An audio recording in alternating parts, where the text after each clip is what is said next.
Bismillahirrahmanirrahim. Assalamualaikum warahmatullahi wabarakatuh. Bismillahirrahmanirrahim. Alhamdulillahi rabbil alamin wa bihi nasta'in ala umurid dunya waddin. Wassalatu wassalamu ala ashrafil anbiya'i wal mursalin sayyidina wa habibina wa maulana wa qurrati ayunina Muhammadin wa ala alihi wa ashabihi wa man tabi'ahum bi ihsanin ila yaumiddin. Rabbi shrah li sadri wa yassir li amri wa hlul 'uqdatam min lisani yafqahu qawli. Rabbi zidna ilma warzuqna fahma, amin ya rabbal alamin. Mari kita mulai dengan hadiah Al-Fatihah dulu ila ruhi nabiyina wa syafi'ina Muhammadin sallallahu alaihi wasallam wa ila arwahi azwajihi wa alihi wa ashabihi wa tabi'ina lahum bi ihsanin ila yaumiddin wa ila arwahi al-muallifina wal musannifina wa immatul mustahidin Usanna ruhi sultanil awliya Syekh Abdul Qadir al-Jilani wa ila ruhi hujjatul Islam Abi Hamid al-Ghazali wal imam al-Junaid al-Baghdadi wa al-Syekh al-Akbar Muhyiddin ibn Arabi wa al-imam Abdul Hasan al-Syadhili wa ila arwahi wali songo wa ila ruhi walila jaddina Ahmad Matamakin wa ila arwahi muassisi jam'iyyati Nahdlatul Ulama wa nakhussu khususan ruh Hamba Hashim Kiai Khalil Bangkalan, Kiai Abdul Wahab Hasbullah, Kiai Bishi Sansuri, Kiai Wahid Gusdur, Kiai Ahmad Siddiq, Kiai As'ad Samsul Arifin, Kiai Ma'sum, Kiai Ali Ma'sum, Kiai Abdullah Salam, Kiai Sal Mahfud, Kiai Arwani wa ila ruhi Abi Kiai Abdullah Rifai wa ummi Nyai Salamah wa ummina Nyai Fatmah. Ghafarallahu dzunubahum wa satara ayyubahum wa ya'li darajatihim syai'un lillahi lahumul Fatihah. A'udzu billahi minasyaitonir rajim. Bismillahirrahmanirrahim. Alhamdulillahi rabbil alamin arrahmanir rahim maliki yaumiddin iyyaka na'budu wa iyyaka nasta'in. Ihdinas siratal mustaqim siratal ladzina an'amta 'alaihim ghairil maghdubi 'alaihim waladdallin. Amin. Bismillahirrahmanirrahim. Qala al-muallif rahimahullahu ta'ala wa nafa'na bihi wa bi'ulumihi fid dharain amin. Rabbi yassir wa a'in. At-tamhidul awwalu hadza at-tamhidul awwalu. Dalam pertemuan sebelumnya diterangkan bahwa isi kitab ini itu ada 4 pendahuluan, ada 4 pokok pembahasan. Pendahuluan itu diistilahkan oleh Al-Ghazali dengan istilah at-tamhid, ya, at-tamhid. At-tamhid itu dari kata mahdun, artinya adalah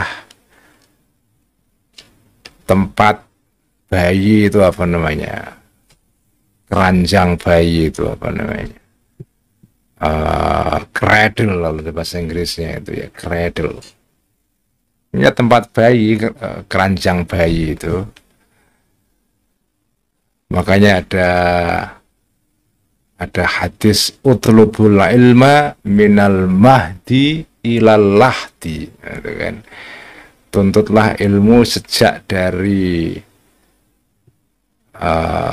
ayunan sampai ke liang lahat, gitu. Ayunan itu ayunan bayi.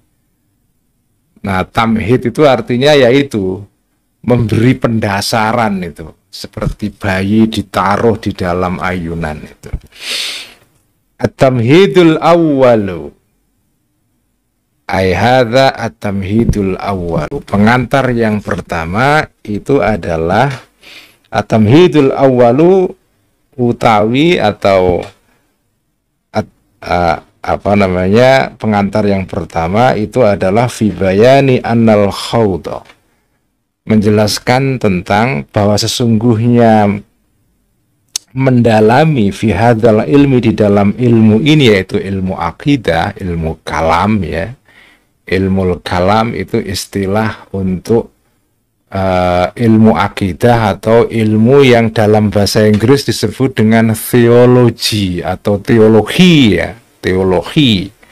Itu kalau istilah dalam ilmu-ilmu keislaman disebut dengan ilmu kalam. Kalam itu artinya pembicaraan. Kenapa disebut ilmu kalam? Karena salah satu pembahasan yang sangat menyita perhatian para ulama mengenai ilmu akidah ini adalah tentang kalamullah, tentang firman-Nya Allah.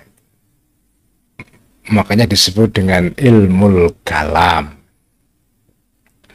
Ada yang mengatakan disebut ilmu kalam karena ilmu ini isinya memang ya perdebatan, memang ngomong-ngomong. Jadi antara kelompok-kelompok yang berbeda pendapat ya itu saling bicara, saling debat, saling omong tentang masalah akidah ini. Maka disebut dengan ilmu kalam. Nah, ilmu kalam ini itu mendalami ilmu kalam ini muhimun fiddin, itu penting dalam hal agama ini. Saya akan baca agak banyak dulu, nanti saya terangkan belakangan ya biar agak cepat dapatnya, biar dapat banyak. Siap-siap ya. I'lam, ketahuilah anna sorfal himmati, sesungguhnya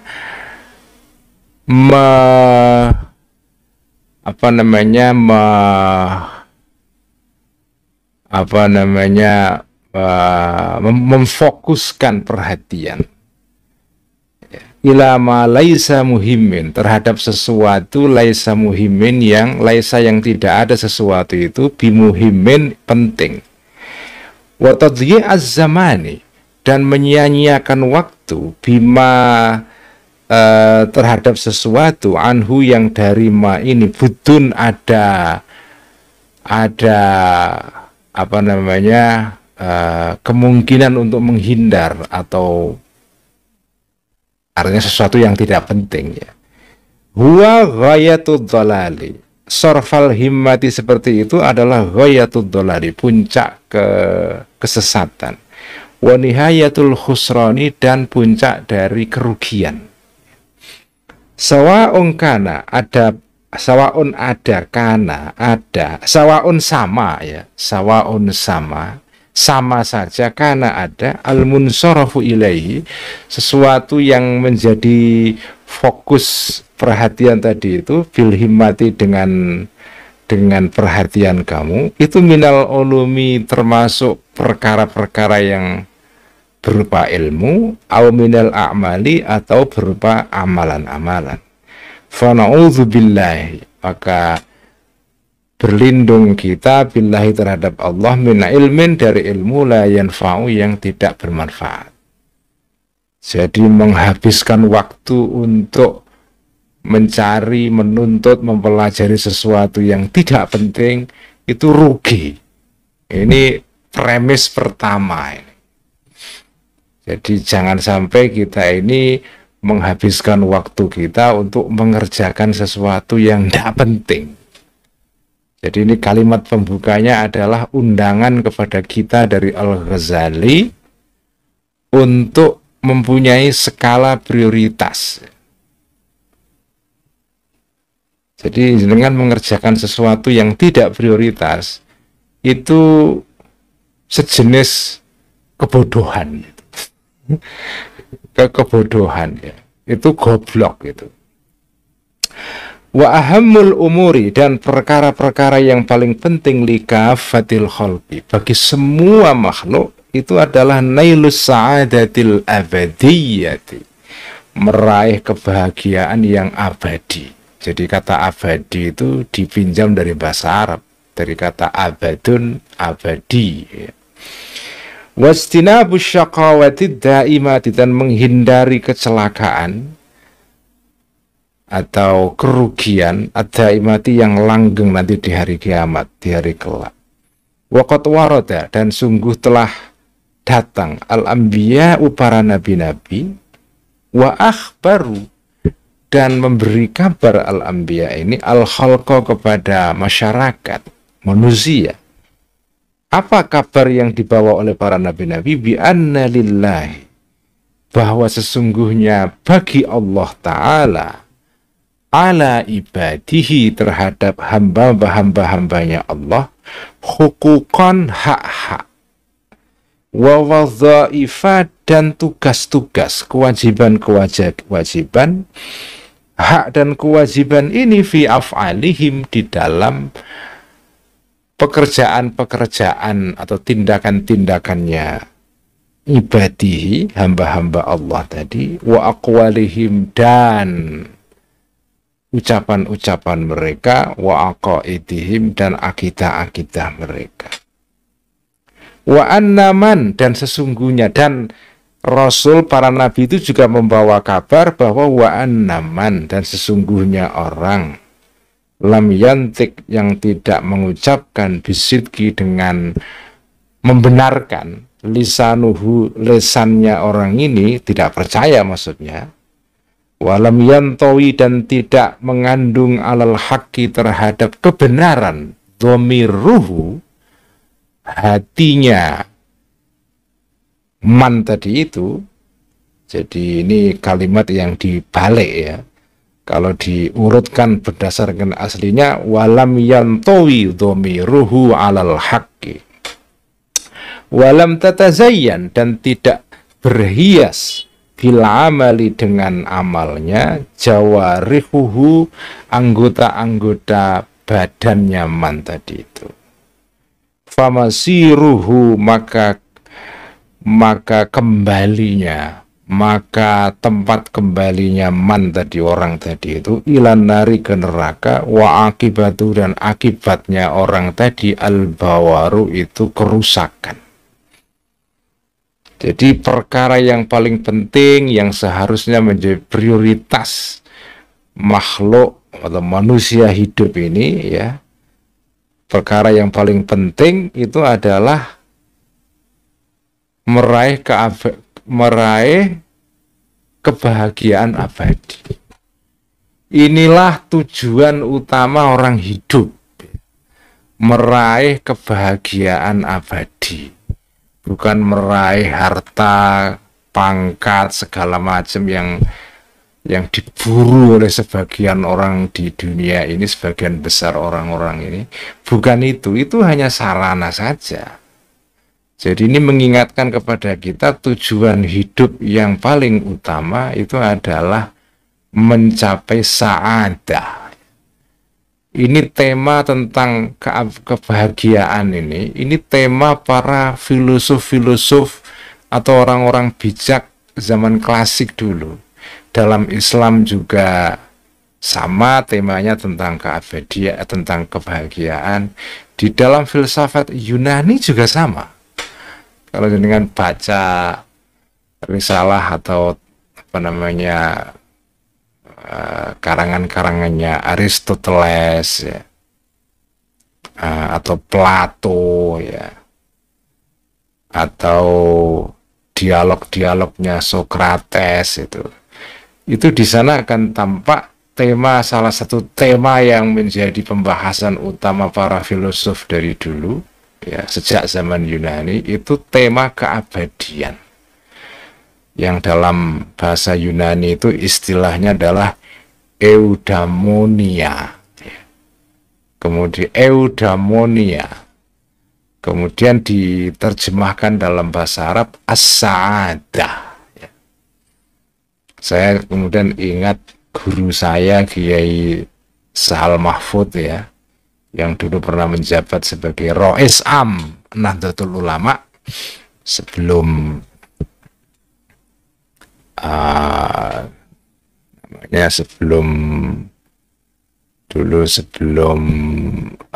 Gusmus ya.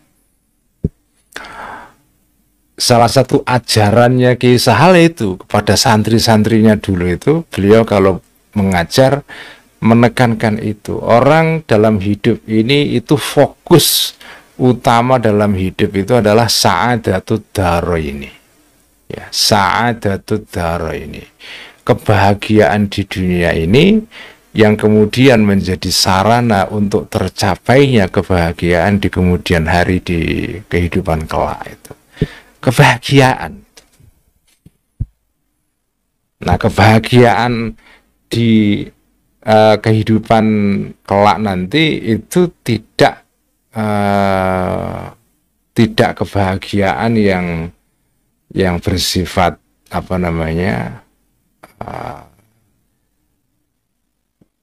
yang tidak semata-mata bersifat atau tidak bisa diperoleh hanya dengan materi saja. Harus ada sesuatu yang lain. Kita harus mencapainya bukan dengan harta, bukan dengan kekayaan, tetapi ya mencapainya dengan ini, dengan mempelajari pesan-pesan atau ajaran-ajaran yang dibawa oleh para nabi-nabi.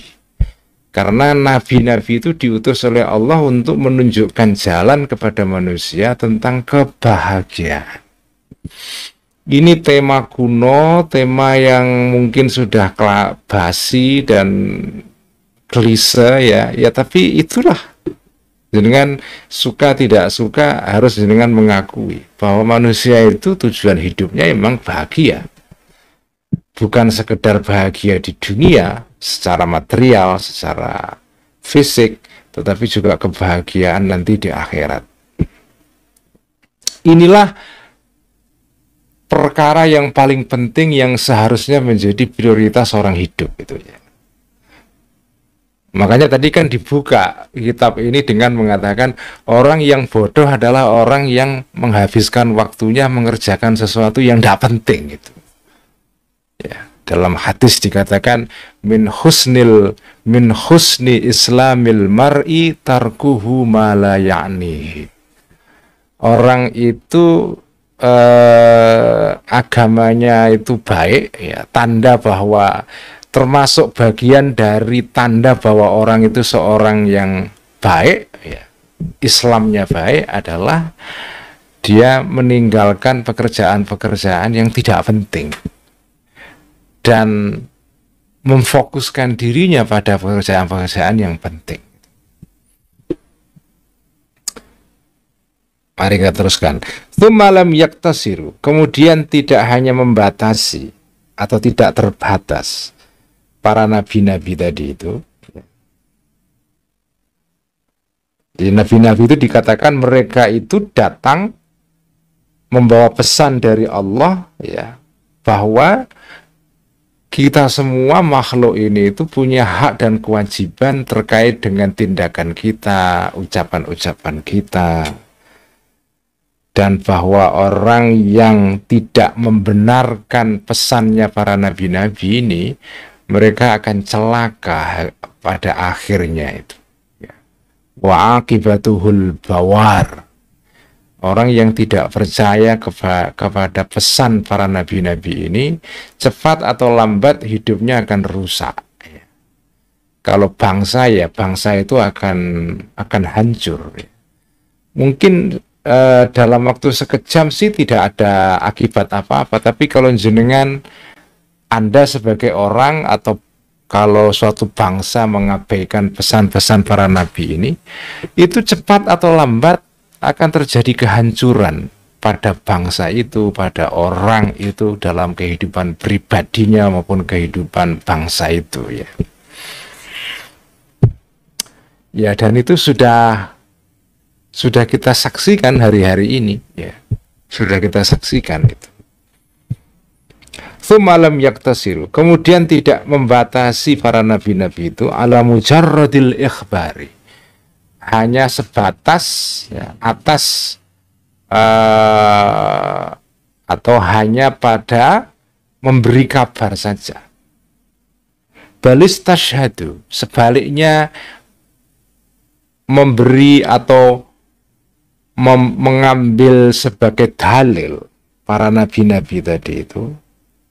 Balis tasyhadu, sebaliknya memberikan dalil para nabi-nabi itu ala sidqihim, terhadap kebenaran para nabi-nabi, bi umurin ghoribatin, dengan perkara-perkara yang ajaib yang aneh, yaitu berupa mukjizat. Wa af'alin ajibatin, dan tindakan-tindakan yang ajaib. Khariqatin lil adati, yang melawan adat, yaitu hukum alam. Hukum kebiasaan artinya hukum alam. Itulah mukjizat. Kharijatin, yang keluar an maqduratil basyari, dari kemampuan-kemampuannya manusia.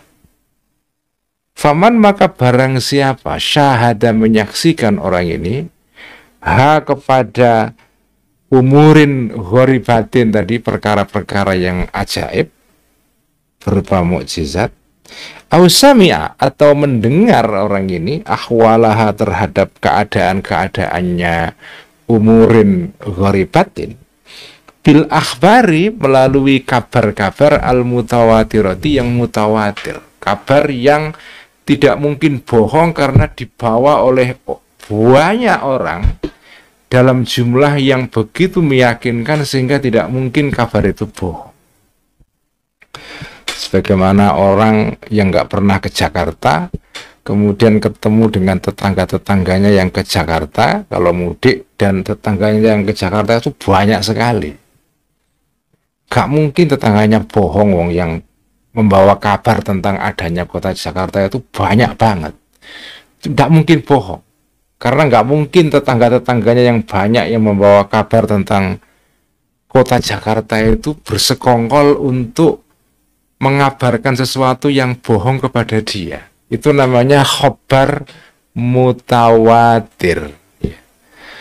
Berita yang dibawa oleh sumber-sumber berita yang begitu banyak sehingga tidak mungkin bohong berita itu. Itu namanya khobar mutawatir. Mukjizat para nabi-nabi itu datang, kita dengar kisah-kisah mengenai mukjizat itu dari sumber-sumber berita yang begitu banyak sehingga tidak mungkin bohong kabar mengenai mukjizat itu. Itu namanya al-akhbar al-mutawatirah. Jawabnya man, barang siapa sabako, kalau ada orang menyaksikan mukjizat-mukjizat itu, maka sabako, maka akan mendahului, maka akan langsung sampai ila aklihi, kepada akalnya orang tadi, man tadi, imkanu sidqihim, kemungkinan benarnya para nabi-nabi itu. Bukan hanya itu, bal ghalaba, sebaliknya menang atau dominan ala dhannihi, terhadap sangkaannya, zonnya man tadi. Zalika, itu tadi, sidquhum tadi, itu kebenaran para nabi, bi awalis samai, dengan pendengaran pertama. Begitu mendengar langsung percaya, karena nggak mungkin bohong. Qabla an yum'ina, sebelum mendalamkan, ya, orang tadi, man tadi, an-nazara, penalaran fi tamyizil mu'jizati. Kenapa kok saya mengatakan penalaran? Nah, penalaran dalam apa? Itu maksudnya menandakan ta'alluq, ya. Dalam bahasa Arab, dalam ilmu tata bahasa Arab itu, kalau ada huruf jer atau dzaraf, ya, kalau ada preposisi, ya, seperti kata awalan tuh loh, di, ke, di atas, di dalam, itu preposisi itu selalu terkait dengan kata kerja sebelumnya. Nah, kalau kata kerjanya banyak, sampean harus mencari kata kerja mana yang paling tepat sebagai rujukan untuk preposisi ini. Jadi misalnya, saya pergi ke sekolah. Ke itu kan, pergi kemana ya? Ke sekolah. Jadi ke ini, preposisi ke ini, itu dalam bahasa Arab namanya huruf jer, ya. Itu harus ada kaitannya dengan kata kerja sebelumnya. Ke ini hubungannya dengan apa? Dengan kata kerja sebelumnya. Itu namanya ta'alluq, ya. Dalam tata bahasa Indonesia, ya, itu semacam kata keterangan ya, adverb ya, kata keterangan tempat ya. Jadi saya pergi ke sekolah. Jadi ke di sini kata keterangan. Jadi penalaan dalam apa fitamyizil mu'jizati, di dalam membeda-bedakan mukjizat-mukjizat an ajaibis sinaati, dari keajaiban-keajaiban perbuatan-perbuatannya manusia biasa yang bukan nabi. Jadi beda mukjizat dengan keajaiban atau keanehan-keanehan yang dihasilkan oleh tukang sulap misalnya, itu beda, secara kategoris beda. Wa hadza dzannu, dan sangkaan ini al-badihi, yang bersifat otomatis. Badihi, jadi orang dengar kabar langsung percaya karena nggak mungkin bohong. Nah, itu namanya sangkaan yang badihi, yang nggak mungkin salah, karena ya orang itu kan kalau dengar kabar yang begitu meyakinkan, itu begitu mendengar langsung dia berkesimpulan kabar ini nggak mungkin bohong. Itu namanya az-dzannul badihi, ya, sangkaan yang langsung muncul dari menit pertama. Badihah itu artinya sesuatu yang datang pertama kali. Awit tajwizud daruri, atau menganggap mungkin secara daruri, secara secara otomatis daruri. Wa hadza dzannu, khabarnya hadza ya, sangkaan yang bersifat otomatis ini, yang nggak mungkin bohong ini, yanzi'u, akan mencabut hadza dzannu at-tuma'ninata, ketenangan, andil qalbi, dari hatinya orang yang mendengar kabar tentang mukjizat tadi itu. Wa yakhshuhu, dan mengisi hadza dzannu tadi itu hu terhadap wa yakhshu, dan mengisi dzon al-badihi tadi itu hu kepada orang tadi, bil istisyari, dengan merasa tentang pentingnya harus mencari kabar tentang mukjizat itu, tentang nabi itu yang membawa mukjizat itu. Wal khaufi, dan kecemasan. Wa yuhayyiju, dan menggerakkan dzon badihi tadi hu kepada orang tadi, lil bahthi, untuk mencari, wal iftikari, dan berpikir ya. Nanti akan saya terangkan, ini saya baca dulu saja. Wa yaslufu, dan akan menghilangkan, akan mencabut dzon tadi, anhu, dari orang tersebut, ad-da'ata, ketenangan, perasaan comfortable, merasa tenang, wal qarara, dan nyaman. Wa yuhadziru, dan membuat awas, hati-hati dzon tadi itu hu kepada orang tersebut, maghabbatat tasahuli, akibat dari sembrono, sembarangan, atau tindakan menganggap sepele itu tasahul. Wal ihmali, dan membiarkan. Wa yuqarriru, dan akan mengkonfirmasi, memantapkan dzon tadi, indahu, bagi orang tersebut yang mendengar kabar tentang mukjizat itu, annal mauta, sesungguhnya kematian, atin, itu bakal datang, la mahalata, pasti. Wa annama, dan memantapkan juga bahwa wa annama, dan sesungguhnya sesuatu, keadaan, kehidupan, ba'dal mauti, setelah kematian, muntawin, itu mengandung, atau muntawin itu terhalang ya, terlipat, artinya tidak kelihatan, an absoril khalqi, dari penglihatan-penglihatannya makhluk. Wa annama akhbar, dan sesungguhnya, jadi ini ma'atafnya terhadap kata annal mauta tadi itu. Wa yuqarriru annama, itu takdirnya begitu. Wa annama, dan sesungguhnya sesuatu, akhbaro, yang memberi kabar, bihi, tentang keadaan setelah mati tadi itu ma ba'dal maut, haulai mereka para nabi-nabi itu ghairu kharijin, tidak keluar an hayyizil imkani, dari ranah kemungkinan. Apa maknanya paragraf ini? Jadi tadi pertama ya, kita mulai dari awal ya. Jadi kebodohan itu adalah kalau kita mengerjakan sesuatu yang tidak penting. Itu premis pertama. Kedua, perkara yang paling penting bagi semua orang yang harus mendapatkan prioritas adalah mencari kebahagiaan yang abadi. Nah, kebahagiaan yang abadi itu tidak mungkin dicapai kalau jenengan tidak tahu jalannya.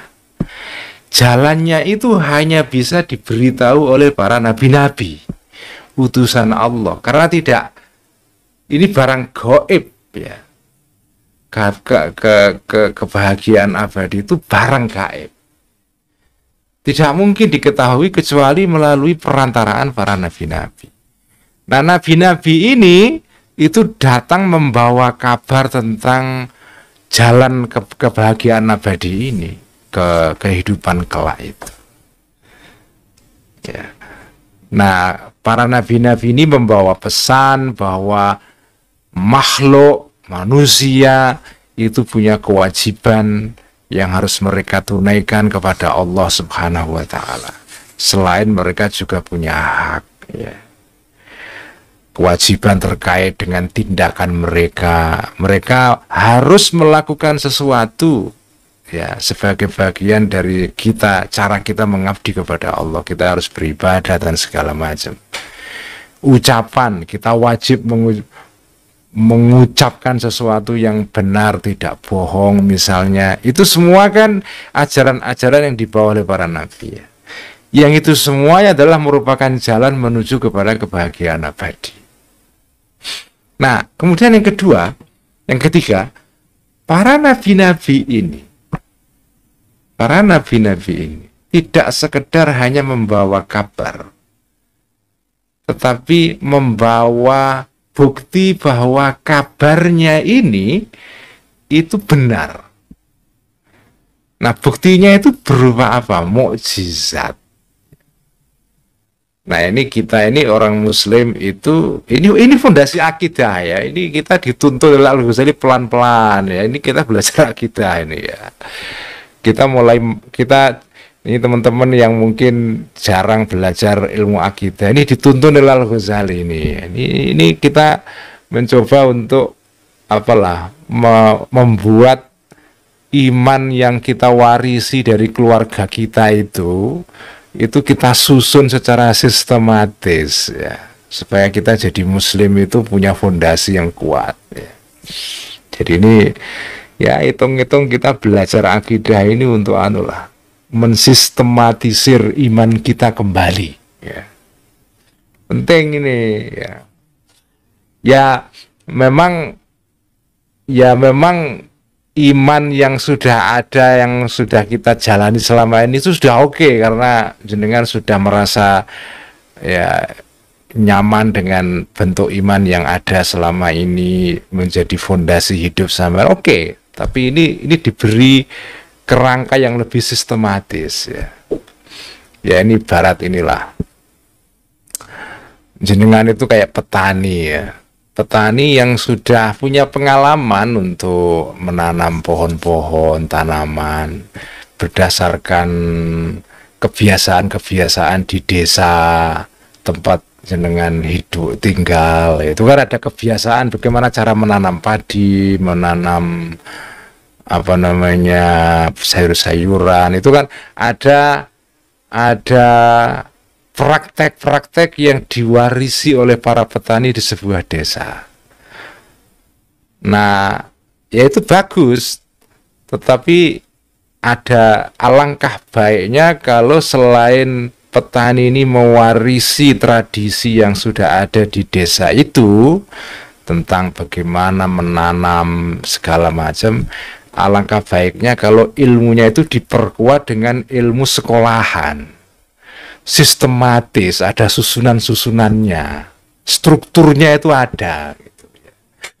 Jadi pengalaman ditambah dengan sekolah atau pendidikan yang lebih sistematis.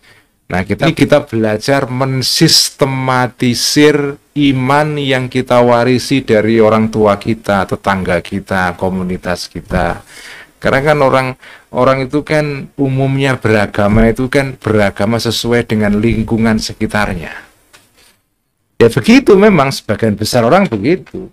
Orang itu beragama ya mengikuti agama orang-orang sekitarnya. Jadi kita menerima Islam ini kan warisan. Tapi tidak cukup ya. Sebagaimana petani hanya mewarisi tradisi menanam yang ada di kampungnya itu tidak cukup. Harus ditambahi juga dengan pengetahuan yang sistematis. Nah ini jadi jenengan sudah muslim ya, sudah beriman selama ini, bagus. Nah, jadi intinya adalah jenengan ini melalui kita ini diajak saudara-saudara untuk mensistematisir iman sampean supaya iman sampean itu tertata rapi. Buku itu kalau tertata rapi kan dipandang kan enak kan. Kalau hanya rumbuan gitu aja, ya enggak apa-apa sih buku dilempar begitu saja, ditaruh di atas lantai, apa namanya, tumpukan enggak karu-karuan, ya enggak apa-apa. Tapi itu enggak sedap dipandang itu. Kalau ditata rapi itu enak dipandang. Enak itu. Nanti juga nyarinya mudah. Oh, ini buku ini ya.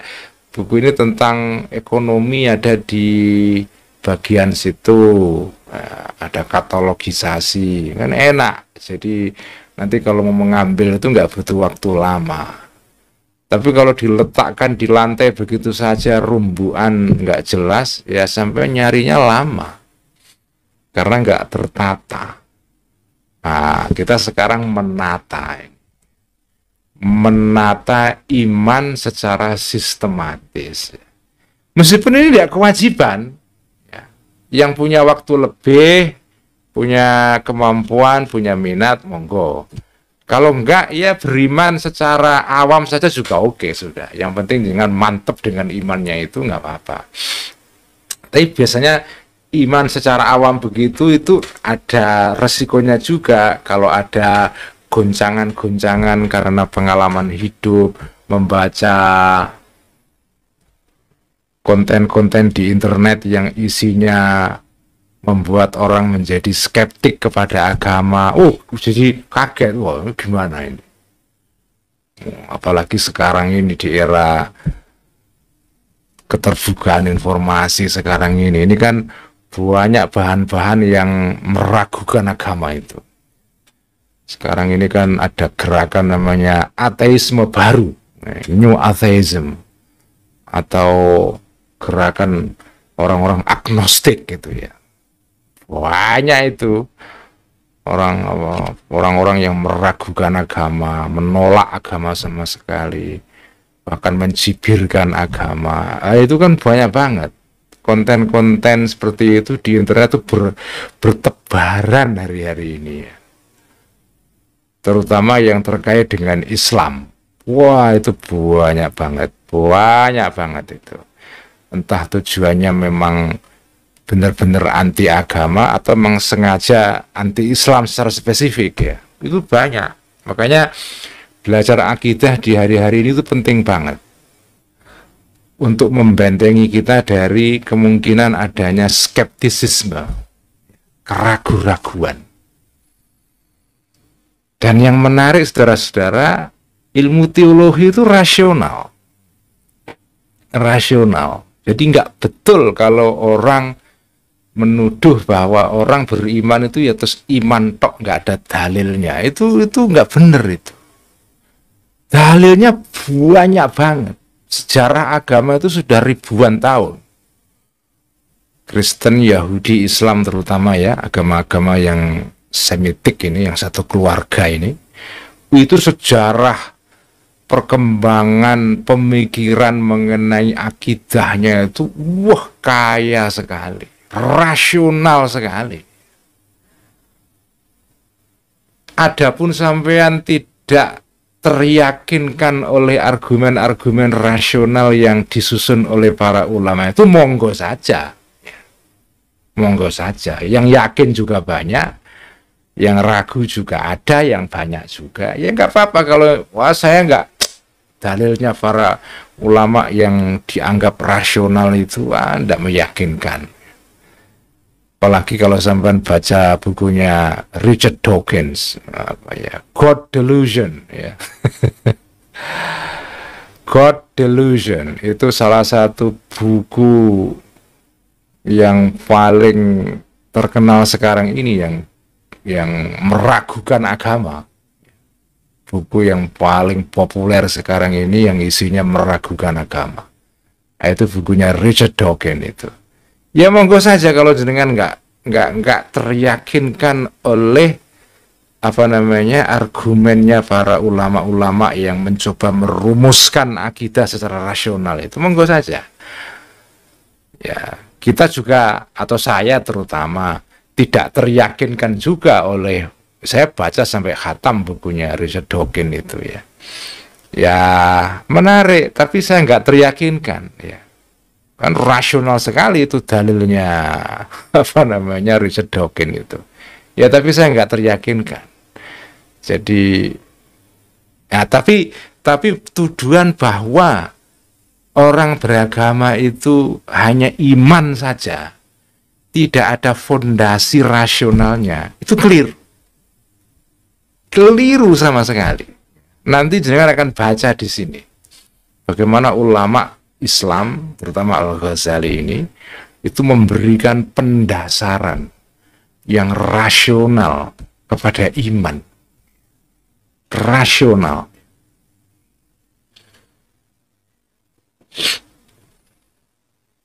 Jadi, para nabi-nabi itu tidak sekedar hanya membawa kabar, tapi juga membawa mukjizat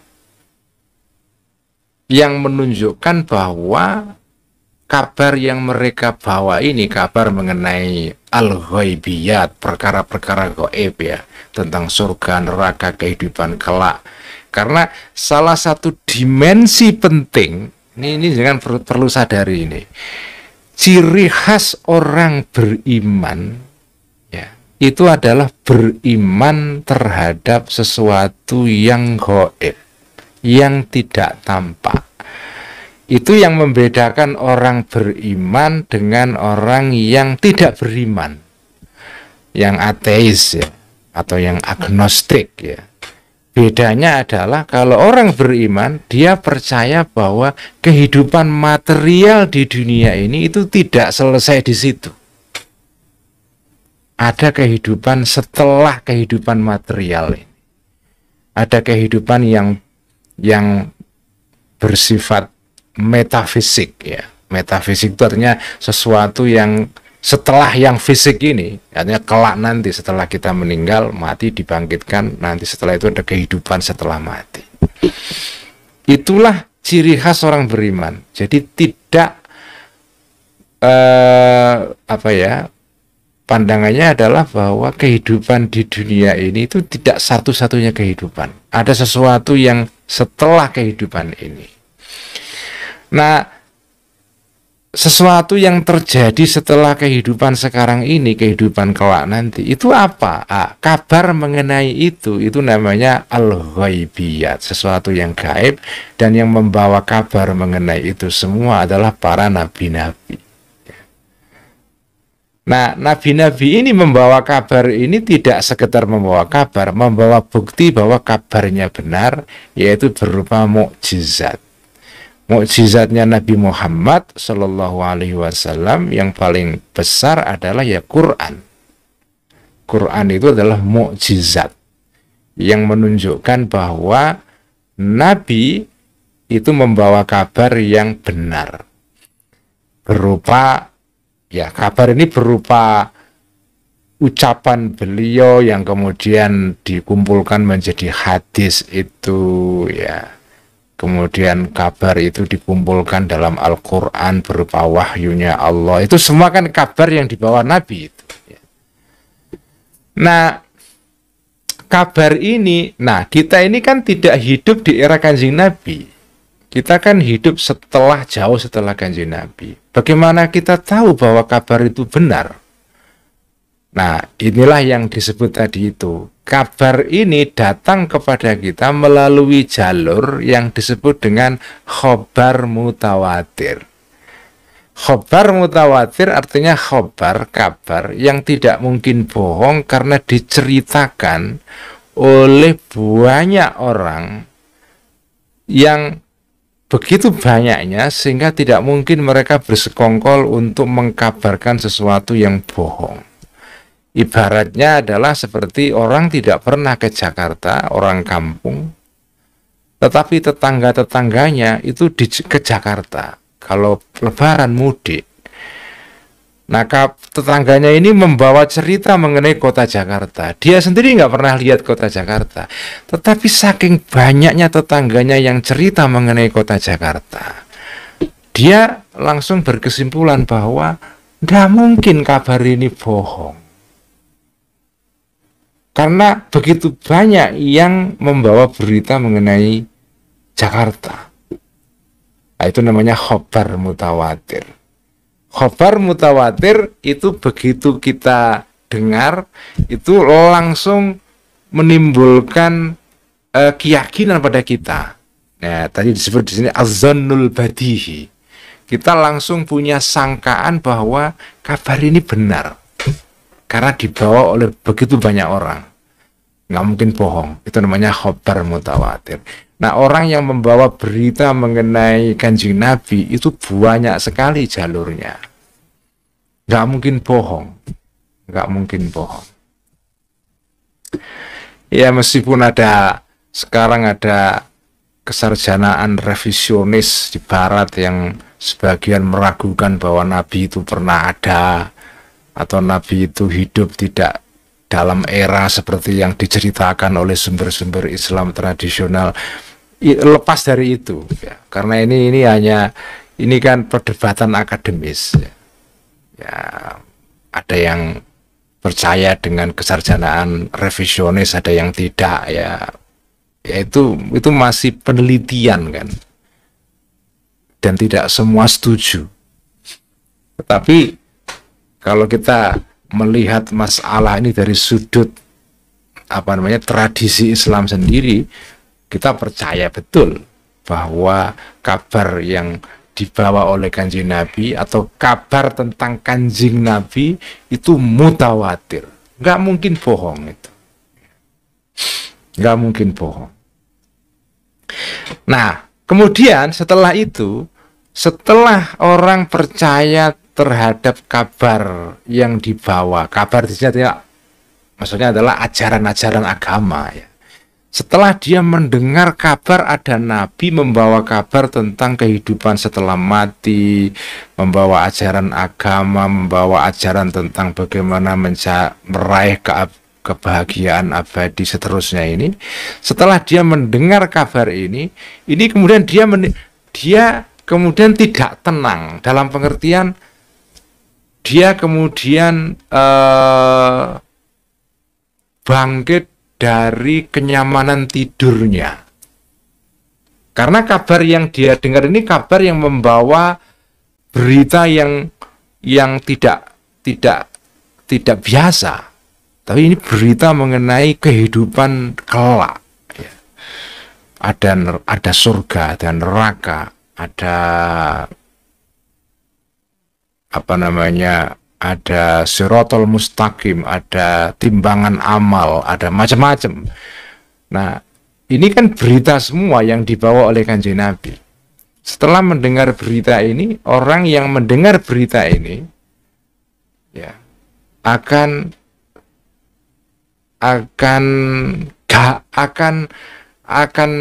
tidak tenang hidupnya karena dia terdorong untuk mencari informasi mengenai Nabi yang membawa kabar itu. Itu namanya di sini yanzi'ut tuma'ninata 'anil qalbi.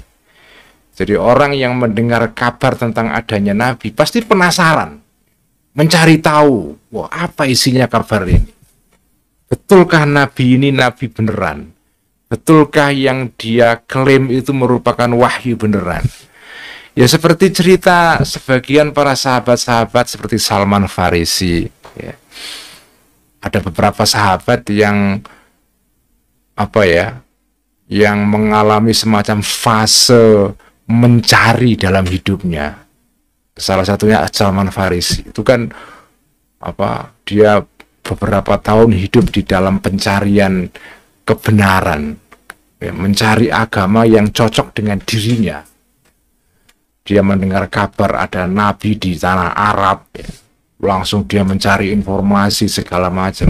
Jadi orang yang mendengar kabar tentang nabi itu langsung dia bangkit atau bangun dari tidur kenyamanannya. Semula dia hidup nyaman, ya dia anggap nggak ada apa-apa. Tiba-tiba ada kabar dari nabi bahwa ada kehidupan kelak, ada kehidupan setelah mati. Wah, dia kemudian merasa tidak nyaman karena harus mencari informasi.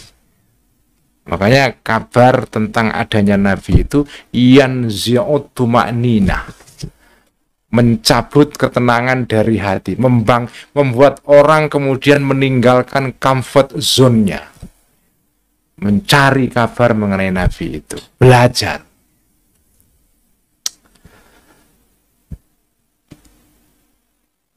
Fal hazmu tarkut tawani fil kashfi an haqiqati hadal amri.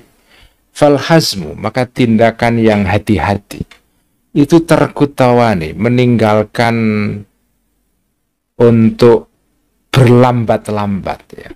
Prokrastinasi istilahnya dalam bahasa Inggris itu, ya. Artinya orang tidak segera mengerjakan sesuatu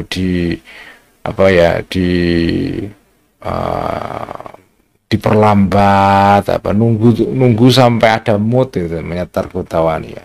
Meninggalkan memperlambat-lambat fil kasfi, untuk mengungkap an haqiqati hadzal amri, dari hakikatnya perkara ini, perkara kenabian ini. Fama haulai, maka tidaklah mereka para nabi ini, ma'al ajaib, bersama keajaiban-keajaiban, allati azharuha, yang menampakkan para nabi-nabi terhadap keajaiban tadi itu, ya. Fi imkani sidqihim, dilahirkan di dalam fi imkani sidqihim, di dalam kemungkinan benarnya para nabi-nabi ini, qablal bahthi, sebelum mencari atau meneliti antahqiqi qaulihim, dari memverifikasi ucapannya para nabi-nabi.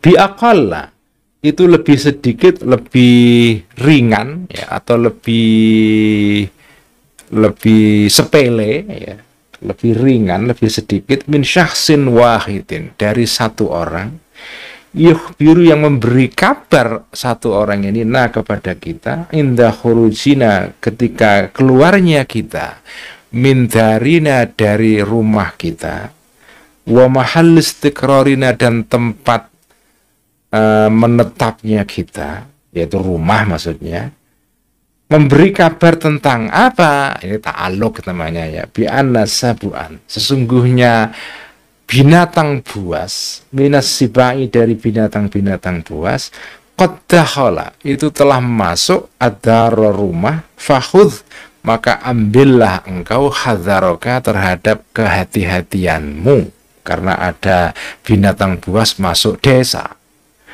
Wahtaris, dan mengambil perlindunganlah engkau, minhu, dari sabuan tadi itu, linafsika, bagi dirimu, juhdaka, dengan seluruh kekuatanmu. Jadi kalau jenengan sudah tahu tentang, sudah mendengar kabar tentang adanya nabi, dan jenengan dengar juga bahwa nabi ini membawa mukjizat, maka tidak ada Maka tindakan yang tepat, ya, tindakan yang selamat, tindakan yang pas, yang tepat adalah jenengan tidak boleh memperlambat langkah sampean untuk segera mencari kabar mengenai Nabi itu. Artinya nggak boleh ngende-ngende atau memperlambat, segera mencari kabar mengenai sosok Nabi yang membawa kabar seperti ini. Nah, Nabi yang membawa kabar tentang kehidupan kelak dan segala macam itu kan kalau mau dianalogikan itu sama dengan misalnya jenengan tinggal di sebuah desa, di desa yang dekat dengan hutan misalnya, kemudian ada orang bengok-bengok atau teriak mengkabarkan bahwa ada singa masuk ke desa. Jenengan sendiri sih tidak melihat singanya itu, tapi ada orang mengkabarkan ada singa masuk desa, hati-hati. Ketika jenengan mendengar kabar seperti itu, apa yang Anda lakukan? Kan mesti langsung sampai penasaran. Kemudian langsung ya ancang-ancang. Karena ini berita menyangkut sesuatu yang bisa mengancam diri sampean. Kalau nggak mengambil ancang-ancang, saya bisa celaka. Nah, kira-kira begitu. Nabi membawa kabar tentang kehidupan kelak. Yang kalau sampai mempersiapkan secara baik-baik menuju kepada kehidupan kelak ini, jenengan bisa celaka nanti. Jadi, karena kabar yang dibawa oleh Nabi seperti ini menyangkut nasib kehidupan sampean nanti di kemudian hari, ya, di kehidupan setelah mati. Jadi ini kabar penting sekali, nggak boleh dianggap sepele, tidak boleh diremehkan. Sama dengan kabar orang yang membawa berita tentang adanya singa yang masuk desa. Ini serius ini. Kalau kabar tentang ada ondel-ondel itu sih kabar sepele. Tapi ini kabar, ini ada singa masuk desa. Ini kan kabar yang harus diperhatikan dengan sungguh-sungguh. Kalau enggak bisa mencelakakan kita kalau kita nggak persiapan itu. Itulah analogi kabar yang dibawa Nabi yang dipakai oleh Al-Ghazali. Ya, jadi saya ulang lagi ya. Jadi analogi atau perumpamaan Nabi itu adalah tadi itu seperti orang membawa kabar adanya singa masuk desa. Ini kabar penting sekali. Kabar yang dibawa Nabi itu kabar penting sekali, menyangkut kebahagiaan abadi. Jadi nggak boleh kabar ini diperlakukan secara santai. Harus serius kita memperhatikannya, mempelajarinya, memverifikasi segala macam. Fa'inna, karena sesungguhnya kita semua, fa'inna, karena sesungguhnya kami, bimujarradis, atau kita ini bimujarradis samai, dengan hanya mendengar saja mengenai kabar yang dibawa Nabi ini, idza ra'aina, atau mendengar kabar tentang orang yang mengkabarkan adanya singa masuk desa tadi itu, idza ra'aina, ketika melihat kita melihat sesuatu akhbaro, yang mengkabarkan syakhsun tadi, satu orang yang membawa kabar tentang tentang singa tadi, fi mahallil imkani, di dalam tempatnya kemungkinan, wal jawazi, dan kebolehan. Jadi bahwa ketika kita mendengar kabar ada orang membawa berita bahwa singa masuk desa, isi kabar itu kan termasuk sesuatu yang mungkin terjadi. Bahwa singa masuk desa itu kan mungkin terjadi kan? Mungkin terjadi. Terutama kalau singanya itu ya, atau desa itu desa yang bertetanggaan dengan hutan misalnya. Jadi ketika kita mendengar kabar bahwa ada singa masuk desa, itu kan otak kita langsung memproses bahwa singa masuk desa itu mungkin. Mungkin, kecuali kalau orang itu bawa kabar bahwa ada alien. Ya alien pun sebagian orang percaya juga sih ya. Atau yang nggak mungkin sama sekali misalnya ada orang membawa kabar bahwa ada robot transformer masuk desa misalnya. Agak sulit berita ini bisa dipercaya. Karena robot transformer itu ya hanya adanya di film saja gitu. Tapi kalau singa masuk desa, itu kan kabar yang mungkin terjadi. Sebagaimana Nabi nanti akan dibuktikan bahwa Nabi membawa kabar mengenai surga neraka itu mungkin tidak, nanti dibuktikan. Ini baru analoginya dulu. Jadi berita yang dibawa Nabi itu, ini kita pelan-pelan ya, jangan gigi mongso. Nanti akan dibuktikan bahwa berita yang dibawa Nabi itu secara rasional mungkin terjadi. Analoginya adalah sama dengan orang membawa berita tentang ada singa masuk desa. Konten berita itu sendiri itu mungkin terjadi. Al-jawaz wal imkan.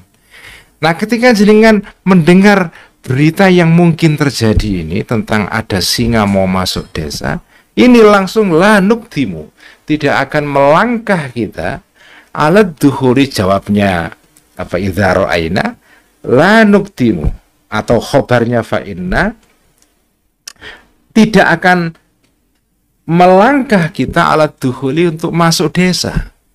Jadi kalau kita mendengar kabar bahwa ada singa masuk desa, kita langsung secara insting akan menghentikan langkah. Mau masuk desa itu, berhenti dulu. Mencari verifikasi dulu atas berita itu. Karena ini berita menyangkut sesuatu yang penting sekali, singa. Kecuali kalau beritanya sepele, ada ondel-ondel masuk desa ya, ondel-ondel apa pentingnya ya nggak apa-apa. Emangnya kalau ada ondel-ondel ada apa? Ya nggak apa, ya udah nanti ya masuk aja, masuk desa itu nggak soal. Tapi kalau singa masuk desa, binatang buas, itu berbahaya kalau kita nggak menganggap serius berita itu. La nuktimu ala dukhuli bal nubalihu fil ikhtirazi. Sebaliknya kita akan menyeriuskan, memperserius, memperdalam fil ikhtirazi, di dalam mengambil di dalam berjaga-jaga. Fal mautu, maka mati, mati itu adalah al-mustaqarru, adalah tempat yang pasti. Wal watanu, dan tanah air, qat'an, yang pasti. Kematian itu sesuatu yang pasti terjadi. Kita tahu semua itu. Nah, Nabi membawa kabar mengenai kehidupan setelah mati. Bahwa jenengan mati itu pasti. Tapi yang tidak semua orang tahu adalah apa yang terjadi setelah mati itu. Nah, itu kabar mengenai itu dibawa oleh Nabi. Nah, karena itu jenengan perlu memperhatikan mengenai kabar itu. Fakaifa la yakunu, maka bagaimana tidak ada al-ikhtirazu, berjaga-jaga, lima, terhadap suatu keadaan kehidupan ba'dahu, yang setelah kematian ini, muhimman, itu penting. Bagaimana tidak penting, karena ini kehidupan abadi, jauh lebih penting daripada sekedar berjaga-jaga diri dari singa, dari binatang buas itu. Nah, ini semua tadi itu untuk menunjukkan faidzan, maka dengan demikian ahammul umuhimmati, hal-hal penting yang paling penting adalah an-nabhatha, meneliti kita an qaulihi, dari ucapannya syakhsun wahidun tadi itu, orang yang bawa berita tentang adanya singa masuk desa itu, alladzi qada, yang memutuskan adzihnu, akal atau pikiran kita, fi badi'ir ra'yi, di dalam pandangan atau di dalam penalaran pertama, ya, ketika kita mendengar kabar tentang singa masuk desa, nah, itu akal kita langsung memproses informasi itu dan berkesimpulan, ini kabar penting ini, atau ini benar tidak. Artinya kabar ini harus dicari dulu kebenarannya. Kalau kabar itu sepele, ada ondel-ondel masuk desa, tidak ada kebutuhan untuk memverifikasi kebenaran berita ini karena tidak penting ondel-ondel masuk desa atau tidak, itu tidak penting. Tapi kalau singa masuk desa, ini kabar penting sekali. Apalagi kalau ada kabar tentang ada pembagian BLT, itu penting sekali, itu bantuan langsung tunai. Langsung orang perhatian itu. Tapi kalau ada ondel-ondel masuk desa itu, ya orang nggak peduli. Ya karena konten kabarnya sendiri tidak membuat orang harus tergerak mencari informasi. Wasabiqin nadhari, jadi ketika kita mendengar kabar seperti ini akal kita, pikiran kita, nalar kita langsung memproses di dalam di dalam pendengaran pertama. Begitu mendengar langsung wasabiqin nadhari, dan terdahulunya penalaran, artinya penalaran pertama. Penalaran yang terdahulu, artinya yang begitu kita mendengar ini langsung nalar kita langsung bergerak memutuskan, memutuskan biimkani terhadap kemungkinan benarnya berita ini atau qaulihi tadi itu. Wasabiqin nadhari, dan terdahulunya penalaran biimkani mengenai kemungkinannya qaulihi, mencari an-nabhatha, meneliti tentang ini, ahwa muhalun, apakah ucapan atau berita orang tadi itu muhalun, muhal atau tidak mungkin, fi nafsi, dalam dirinya berita tadi itu, alat tahqiqi, secara tahqiq, secara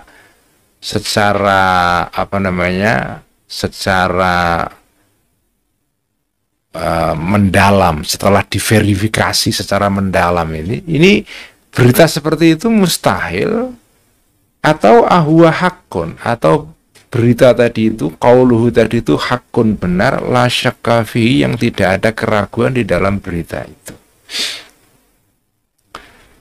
Jadi karena ini berita penting, langsung jenengan tergerak memproses pikiran sama ini berita benar atau tidak, mustahil terjadi atau tidak, bahwa singa masuk desa itu mungkin terjadi atau tidak, dan bahwa itu berita itu benar atau tidak, itu langsung jenengan kepingin tahu itu, karena konten beritanya penting gitu loh ya. Ini masih pendasaran ini ya, at-tamhid ini ya.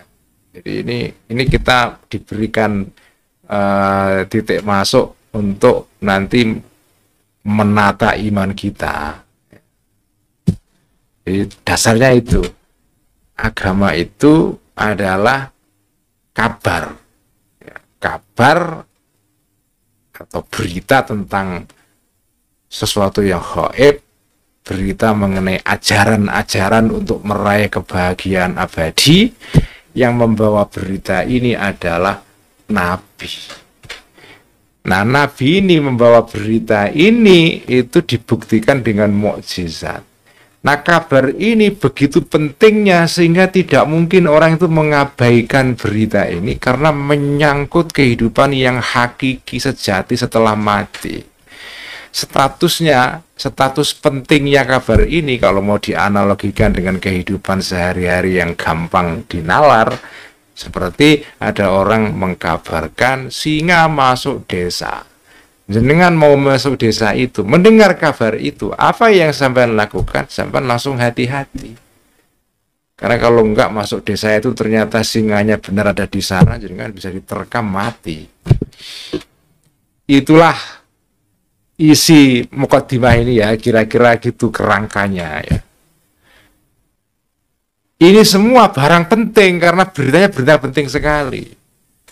Bukan berita mengenai ondel-ondel ini. Kalau ondel-ondel tidak penting. Ini berita tentang singa masuk desa. Itu penting sekali. Saya tambah sedikit.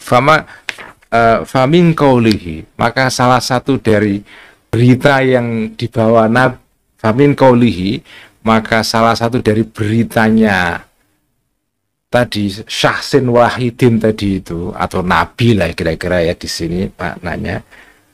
Nabi ini membawa berita isinya ini, innalakum, sesungguhnya bagi kalian, Robban, ada, kalian tuh punya Tuhan. Kallafakum, yang membebani Tuhan ini kum kepada kalian, hukukon, kewajiban-kewajiban. Wahua, dan Tuhan ini yu'aqibukum, akan membalas, menyiksa Tuhan ini kum kepada kalian ala tarkiyah, karena meninggalkan kewajiban-kewajiban tadi. Wa yusibukum, dan mengganjar, memberikan pahala Tuhan tadi tukum kepada kalian ala fi'liyah, untuk melakukan kewajiban-kewajiban tadi.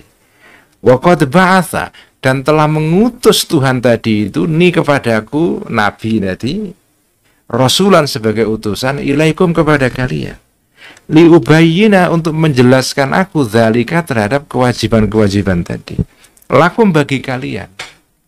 Nah ini ucapan atau berita yang dibawa Nabi itu seperti ini berita ini. Nah begitu kita mendengar kabar ini, apa yang reaksi yang seharusnya kita lakukan? Fayalzamuna, maka wajibna bagi kita semua yang mendengarkan kabar ini, lama halata, pasti, an-na'rifa, untuk mengetahui kita ini, annalana, sesungguhnya bagi kita, Robban ini betul-betul punya Tuhan, amla atau tidak, seperti dikabarkan Nabi ini. Ini diteliti dulu, dipikirkan dulu, dinalar dulu. Makanya apa pesan dari sini? Beriman itu pakai nalar. Jadi Nabi membawa kabar bahwa kalian tuh punya Tuhan yang memberikan, yang membebani, mewajibkan kalian melakukan hal ini, ya, hal-hal ini, kewajiban-kewajiban ini. Nah, ini semua sebelum jenengan terima harus nalar dulu. Bener nggak kabar Nabi tersebut bahwa kita punya Tuhan ini? Apa inti dari yang dikatakan Al-Ghazali? Beriman itu memang harus rasional, ya, harus meneliti dulu. Fayal zamuna an-narifa, wajib kita ini untuk mengetahui melalui penelitian, dinalar dulu, kita ini benar punya Tuhan seperti dikabarkan Nabi itu, amla atau tidak. Jangan langsung sudah terpercaya gitu aja. Enggak, tidak seperti tuduhan orang-orang New Atheist itu. Iman itu ya udah iman saja, leap of faith. Enggak betul itu. Dikira orang-orang beragama itu orang-orang naif apa? Enggak lah. Yang pintar hanya orang-orang New Atheist saja. Ya enggak, ya. Orang-orang beragama itu tradisinya udah ribuan tahun, mereka menalar luar biasa dan kaya sekali literatur mengenai iman yang rasional ini. Ya, adapun kalian tidak percaya, monggo saja, itu kan bukan urusan kami. Tugas kita sebagai orang beriman adalah membuktikan bahwa iman ini ada dasar rasionalnya, ya. Untuk menunjukkan bahwa tidak betul orang beriman itu tidak punya dasar rasional. Wa ingkara, dan jika ada betul Tuhan ini, fahal yumkinu, apakah mungkin an yakuna ada, Tuhan ini mutakalliman, mempunyai sifat mutakallim, yaitu dia mempunyai firman. Firman-Nya dikirimkan kepada para nabi-nabi, kemudian disampaikan ke kita berupa wahyu. Mungkin nggak Tuhan ini Tuhan yang mutakallim, bukan Tuhan ala kaum deis, ya. Tuhan yang menciptakan dunia, setelah dunia jadi istirahat. Seperti tukang jam itu, setelah bikin jam dilepas, sudah jalan sendiri. Pembikin atau pembuat jam tidak ngurus lagi jam itu. Itu namanya Tuhan kaum deis itu. Tuhan yang setelah menciptakan alam istirahat, tidak ngurusi alam ini. Karena alam sudah bekerja sesuai dengan hukum-hukumnya. Nggak diurus pun sudah jalan sendiri. Dunia sudah autopilot, nggak butuh pilot, namanya Tuhan itu. Itu namanya Tuhan kaum deis, ya. Nah, apakah Tuhan itu seperti Tuhan kaum deis atau Tuhan yang mutakallim? Berbicara, berfirman, yang firman-Nya ini diberikan kepada para nabi-nabi, nabi-nabi menyampaikannya kepada kita. Nah, harus teliti itu, dinalar dulu, ya. Nah, karena Tuhan ini mutakallim, berbicara, hatta ya'muru, sehingga memerintahkan Tuhan ini berupa kewajiban dalam agama, beribadah, wayanha, dan memerintahkan hal kebaikan, wayanha, dan mencegah Tuhan tadi itu dari hal-hal yang jahat, wa yukallifa, dan memberi beban atau Tuhan tadi itu terhadap manusia berupa kewajiban-kewajiban tadi, wa yab'atha, dan apakah mungkin Tuhan ini mengutus Tuhan tadi itu ar-rusula, utusan-utusan. Itu harus diteliti, ya. Makanya ini kan semua tanda tanya kan. Jadi kita setelah mendengar kabar Rasul bahwa ada kehidupan setelah mati, ada kebahagiaan abadi nanti, itu kita harus teliti itu, dipikir, dinalar.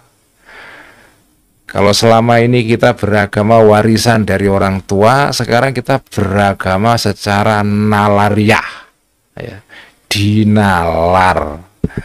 Nggak apa-apa, beragama secara warisan itu kan tingkat pertama, itu first order religiosity, keberagamaan tingkat pertama.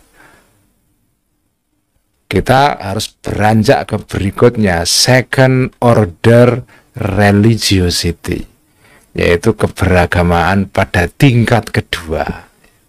Itu samalah dengan orang yang anak-anak belajar bahasa dari orang tuanya. Semula bahasa itu diwarisi sebagai keterampilan yang otomatis saja.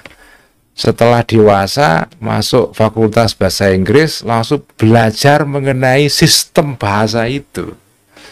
Jadi bahasa yang semula dikuasai secara alamiah, sekarang dipelajari secara ilmiah, supaya kokoh pengetahuan kita dan iman kita mengenai itu.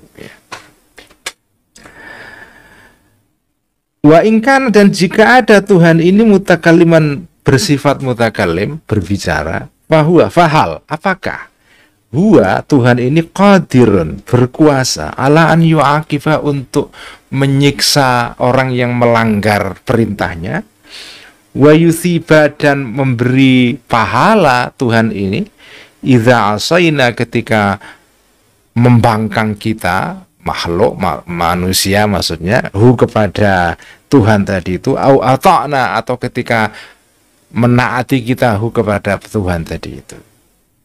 Harus dipikirkan ini. Wa ingkana, dan jika betul ada Tuhan ini qadiran, berkuasa untuk tadi itu mengganjar dan menyiksa, fahal hadza syakhsu, apakah orang ini, ya, yang membawa kabar tentang adanya Tuhan ini, yaitu nabi ini, biainihi, dengan dirinya nabi itu pada dirinya sendiri, ya, nabi in himself itu, shadikun, itu benar-benar benar, jujur, fi qouli, di dalam ucapannya nabi ini, ana rasulu ilaikum, aku ini adalah ar-rasulu, utusan Allah, ilaikum, kepada kalian. Itu pun harus difikirkan. Fa tadhaha, maka ketika menjadi jelas lana bagi kita zalika semua tadi itu, lazimna atau lazimana, wajibna bagi kita la mahalata secara pasti, in kunna jika ada kita ini uqala orang-orang yang bernalar dan jujur dengan nalarnya, anak khuda untuk setelah kita mengetahui benar bahwa ini semua benar, ini Rasul beneran, ajaran yang dibawa ini juga benar.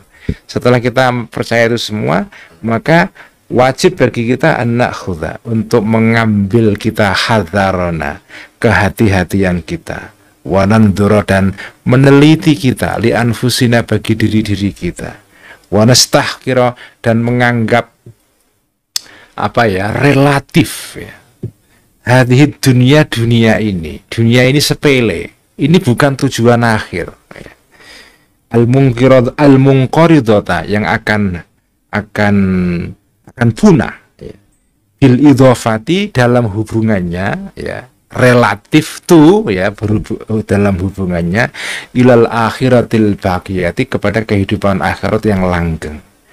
Fal-aqilu, maka orang yang berakal adalah man, orang yang dzuru, yang melihat orang ini li akibatihi, kepada akibatnya orang ini, sesuatu yang terjadi kelak.